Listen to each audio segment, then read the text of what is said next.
자, 이제 대학에 잘 가기 위해서는 내신 성적이나 수능 성적만 잘 나와서는 안 된다라는 거 우리 학생 학부모님들 너무나 잘 알고 계실 겁니다. 상위 15개 대학을 기준으로 봤을 때 생기부를 평가하는 학종 전형이 40% 정도가 되고요. 10% 정도를 차지하고 있는 학생부 교과 영역에서도 생기부 요소를 반영하는 대학들이 점차 늘어나고 있습니다.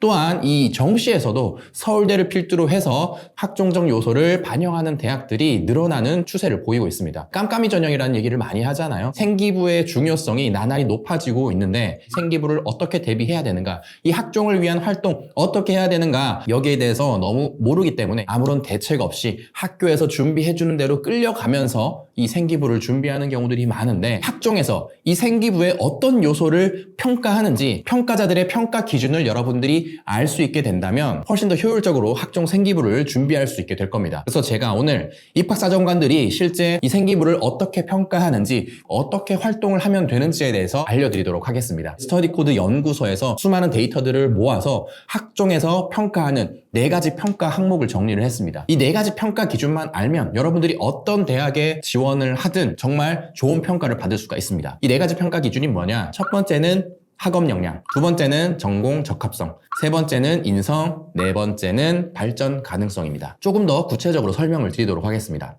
첫 번째, 학업 역량. 대학에서 여러분들에게 보고자 하는 학업 역량이 무엇일까요? 대학 입장에서 한번 생각을 해봅시다. 어떤 분야의 지식을 깊이 있게 탐구할 수 있는 능력, 이것을 보여주는 것이 이 학업 역량 첫 번째 요소라고 보시면 됩니다. 정량적으로 성적을 보긴 하겠지만 성적 이외에도 성적을 받기 위해서 어떻게 탐구 활동을 했는지 지적 탐구 능력을 보고자 하는 거죠. 두 번째는 전공 적합성. 이 분야에 흥미가 진정으로 있는가, 이걸 보겠죠. 진정성은 어떻게 표현할 수 있을까요? 왜 이 분야에 관심을 갖게 되었는지, 진로를 찾기까지의 과정, 그리고 찾은 이후의 활동, 이게 전공 적합성에서 여러분들이 가장 보여줘야 되는 거다라고 생각을 하시면 될 것 같습니다. 세 번째는 인성입니다. 그냥 도덕성을 평가하는 건가? 착한 모습을 보여주면 되나? 봉사활동을 많이 하면 되나? 너무 추상적이죠. 대학 입장에서 이것도 생각을 해보자고요. 어떤 인성을 원할까요? 대학은 여러분들이 혼자 공부하는 곳이 아니죠. 여러 사람들과 어울려서 같이 공부도 하고 연구도 하는 그런 기관입니다. 공동체 속에서 얘가 활동하고 연구하고 지식을 탐구하는 데에 문제가 없는가를 본다는 겁니다. 이 공동체라는 키워드로 이 인성을 치환해서 생각해보면 될 것 같아요. 그래서 여러분들이 고등학교 생활을 하면서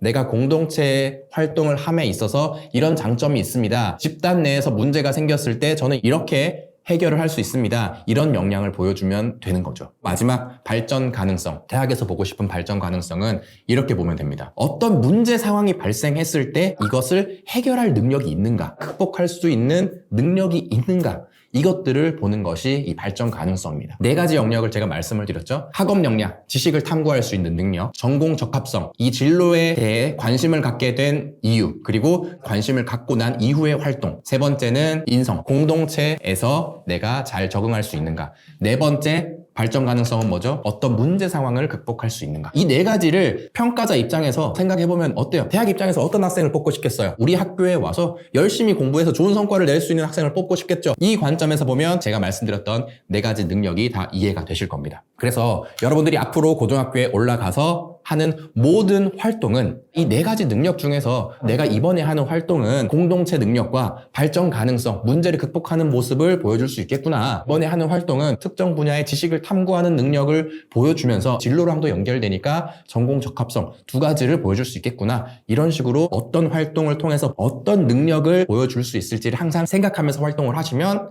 여러분들의 모든 활동이 의미 있는 활동들로 가득 차지게 될 겁니다. 어떤 책을 읽으면 좋을까요? 어떤 활동을 하면 좋을까요? 이렇게 어떤 활동을 하는가 자체에만 여러분들이 집중하는 경향이 있는데, 이 활동 좋다더라 하는 것들은 이 전국의 모든 학생들이 이미 알고 있는 정보라고 생각하시면 돼요. 그럼 흔해 빠진 소재들로 여러분만의 독창적인 그런 능력이 제대로 생기부에 드러나지 않겠죠. 여러분들만의 진정성 있는 특별한 이야기로 적히게 할 수 있기 위한 방법이 있습니다. 예를 들어서 한두 가지 제가 설명을 드리도록 하겠습니다. 자율활동. 자, 이전 영상에서 제가 뭐라고 그랬죠? 학교에서 단체로 하는 활동이나 학급 단위에서 다양한 활동을 하고 있습니다. 이때 여러분들이 할 수 있는 활동들에 대해서 한번 생각을 해봅시다. 예를 들어서 생명 존중 교육을 받았어요, 단체로. 자, 근데 마침 내가 생명과학 분야에 관심이 있어. 그럼 여기에 꼬리에 꼬리를 물고 연쇄적인 활동을 해보는 겁니다. 얼마 전에 동물학대 관련된 뉴스가 있었던 게 막 머릿속으로 스쳐 지나가.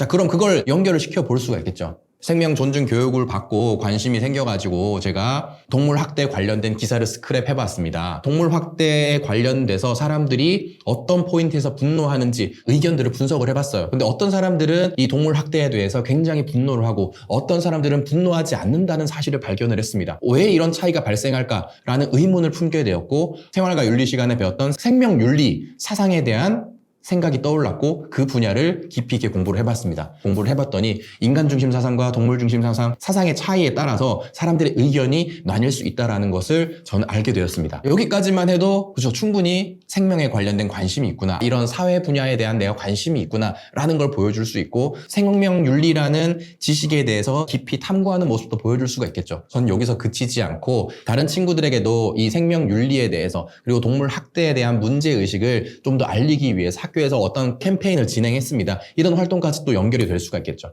이런 식으로 교육을 받았거나 어떤 분야에 관심사가 생겼다면 계속 깊이 있게 파고들어서 나만의 이유를 만들어서 다양한 연쇄적인 활동을 하면 되는 거죠. 동아리 활동은 어떻습니까? 동아리는 진로를 보여주기가 가장 좋은 활동입니다. 내 관심 분야에 들어가서 연쇄적인 활동을 하면 되는데 모든 학생이 내가 원하는 동아리에 들어갈 수가 없는 것이 현실이죠. 그래서 동아리에서는 내 학업 역량을 깊이 있게 탐구하는 모습을 보여줄 수도 있고요. 인성, 공동체 역량을 보여줄 수도 있어요. 예를 들면 방송반에 들어가서 축제 행사를 준비하고 있는데 작년에도 했고 재작년에도 했던 행사인데 올해 우리가 준비하려고 보니까 너무 어려워. 그래서 어떤 문제가 있나 봤더니 그 업무에 대한 매뉴얼이 없다라는 발견을 했습니다. 그래서 우리 동아리원들과 같이 진행하는 업무들을 매뉴얼화 했어요. 후배들은 내년에 행사 준비를 할 때 어려움이 없도록 내가 대비를 시켰습니다. 이런 식으로 공동체 역량을 보여줄 수가 있겠죠. 자, 제가 몇 가지 예시를 드리면서 설명을 드렸는데 동아리 활동, 진로 활동, 이런 자율 활동 할 수 있는 시간을 학교에서 마련해 주거든요. 그 시간을 정말 효율적으로 효과적으로 써야 시간 낭비 없이 여러분들이 생기부를 빵빵하게 채울 수가 있습니다. 이 평가자들의 평가 기준 여러분들이 알고 있다면